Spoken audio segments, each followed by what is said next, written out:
This is verse 8 of the 12th chapter of the Gospel of Matthew. Jesus makes this extraordinary claim at this point, which is really traced back to his statement in verse 6, in which he says, greater than the temple is here.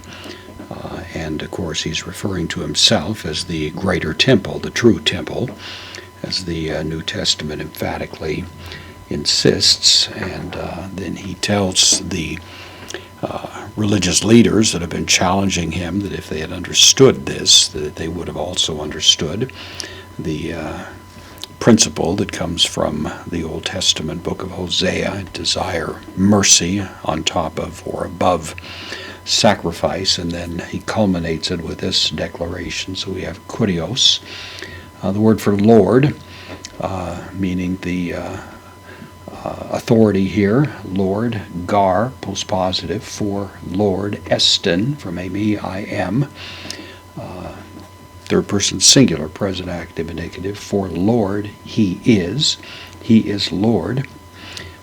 Two, this is the genitive singular of the article, sabbatu, of the Sabbath, for Lord, he is of the Sabbath, and the subject is hohuios, the son, to anthropu, the son of man.